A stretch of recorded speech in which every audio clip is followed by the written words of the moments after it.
I will be reading Dear Aretha by Michael Ellis.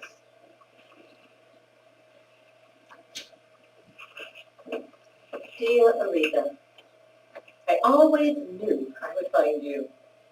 I still remember how as young girls we made our vow under the elm tree. Dear God, through tough and toss, if Aretha or Shirley ever gets lost, we'll pray every day until their paths again to cross. Do you remember, Aretha? That was a long time ago. So how are you now? I remember the last day I saw you driving away in my uncle's station wagon. I don't know which one of us cried more. I was visiting relatives in the old neighborhood. I ran into your cousin, and she told me where you were. I ran home to write this letter. I still can hardly believe it. 19 years. I've missed you every day. I don't even know what you look like. I have children almost as old as you were when I last saw you. You were so much more than a friend. I miss the good times that we shared, the painful times. It all ended so soon. But perhaps in the words that follow, we can go there again, even if only in our minds. Do you remember, Aretha, how we had a crush on Richard Williams? We thought he was the cutest boy in the world. He wouldn't have given a dime for either of us, but we wanted him anyway. How we squabbled and fought over Richard Williams. That was the first fight we ever had. Then, when we were 13, we watched as he was shot and killed. His young life just passed away before our watching eyes. There was nothing we could do. And I'll never forget our famous sneak game. And if we weren't spying on your mother drinking whiskey and talking about any and everybody, that girl talking about she need a man. Did you see that woman there? She ain't called this since Resurrection Child. Then they would both laugh, and we would giggle as quietly as we could. And sometimes we would sneak on your uncle while he was doing it to Miss Patrick, and anyone else he could do it to. I remember when I thought I wanted to smoke, Mama made me smoke a whole cigar. That was the last time I ever smoked. Do you remember Denise, the bully? We would tease her for wearing dirty clothes. We were the only girls in the neighborhood that she didn't try to beat on. She knew she would have to fight both of us. We could stand the girl. Then, 4 years later, we saw her on the street prostituting herself, and instantly our childish hate for her went away and became something else. And do you remember what we saw in the park? We were so afraid we ran all the way home. We swore that we would never tell a soul. Sometimes I reflect on how we would always try to look alike. You would braid my hair and I would braid yours while we shared special secrets. When our parents could afford to, we would ask them to buy us the same clothes. And when our mothers made us go to Sunday school, we didn't know if we were going to hear the Lord or to see Theodore Riley. But he wasn't as cute as Richard Williams. Our parents were so good for us. My mother was a better cook, your mother was a better dresser. But any man would have been happy to get either of them. And when they went out, look out. Your mother was more beautiful than Lena Horne. I remember when your father struck your mother. I'll never forget the look in her eyes. She went for the knife. We begged her not to do it with tears in our eyes. Then, after a lot of cussing, she put the knife down. We both knew she would have done it. She put him out the next day for the 50th time. I hated those fights. In summer, we passed the time by playing hide and seek, cigarette tag, and chase a boy. We were quite a team. And when it came to dancing, girl, we couldn't be touched. We set the Friday dances on fire. We were something to see. You wanted to be a dancer. I just wanted to be like you. People wondered which one of us could dance better.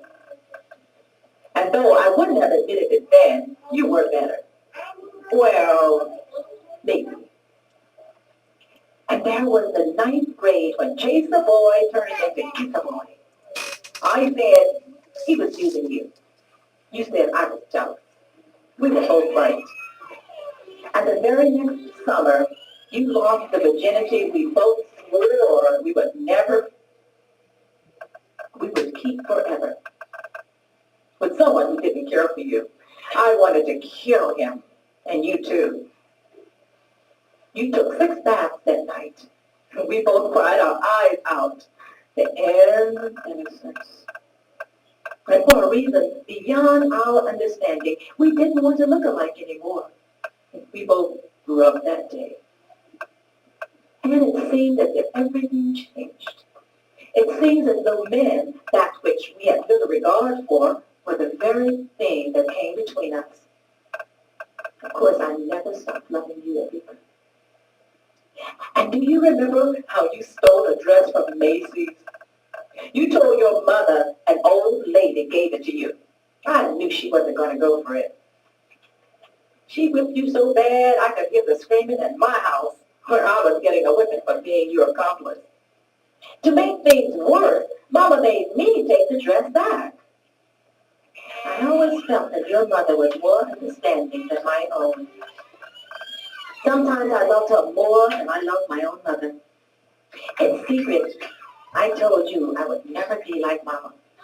5 kids, a Saturday truck, couldn't keep a man. And it was always you who said she wasn't that bad. I'll always love you for that. Do you remember the Christmas of 1964 when Mama took her rent money and bought us a tree full of toys, clothes, and presents? When they asked her how she was going to pay the rent, she said, "Child, Jesus going to have to pay the rent this month." She had to scrub floors until Easter, when of course she let Jesus pay the rent again. That was Mama. And just 6 months later, she lay on her deathbed. No one could see it coming. But I think, and I always believe that your mother knew. You know how they kept secrets.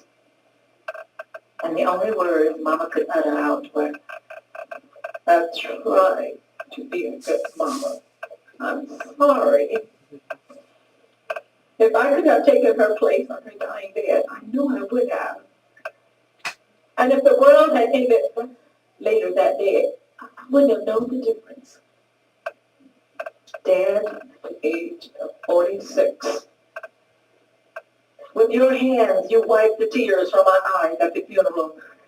I, in turn, wiped yours. For the first time in my life, I knew that I wanted to be like my mother.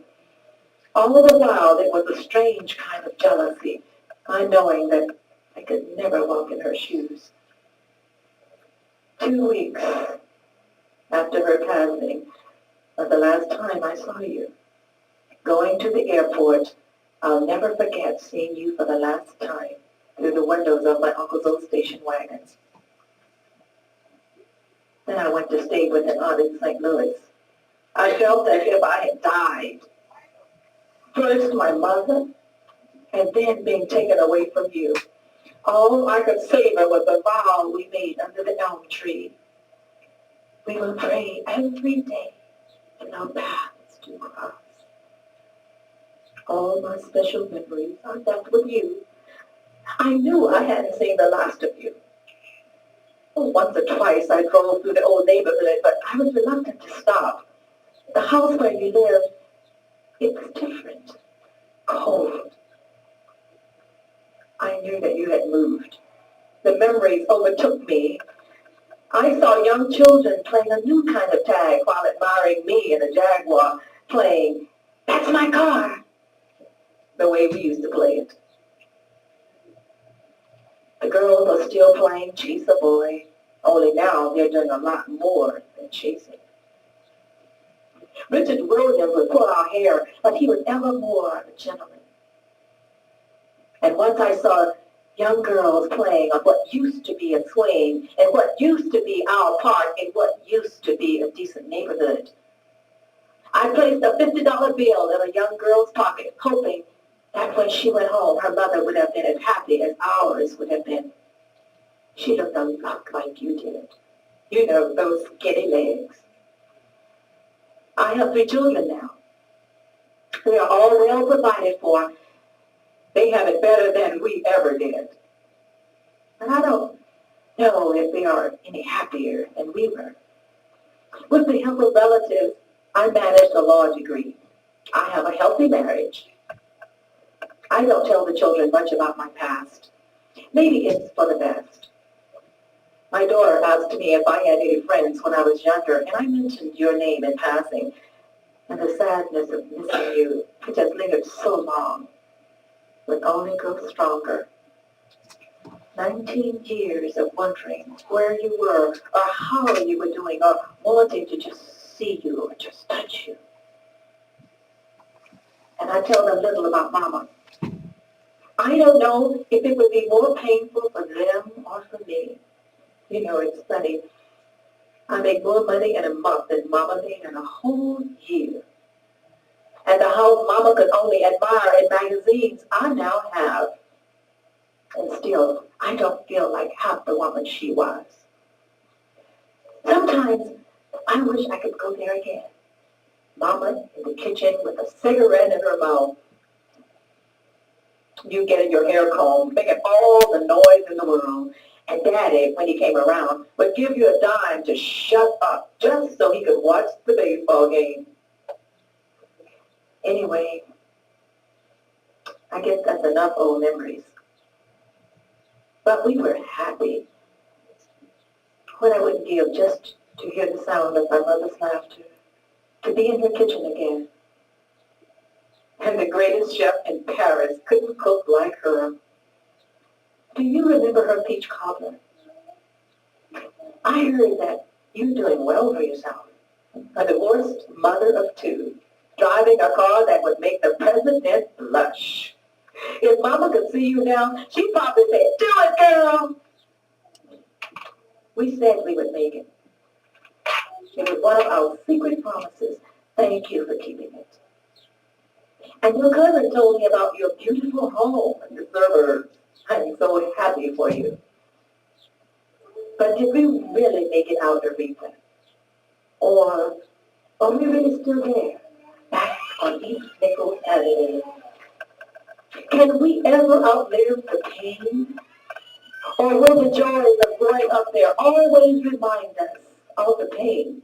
And how will our children grow? Perhaps we'll never know. I heard that your father passed 3 years ago. I know you didn't think much of him, but he really wasn't that bad. Your cousin also told me that your mother is living not far from where we grew up. I know she's still beautiful.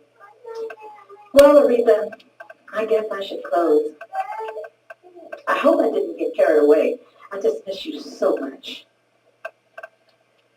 When we were growing up, do you remember when you used to say that I was the prettiest and you were the smartest? Well,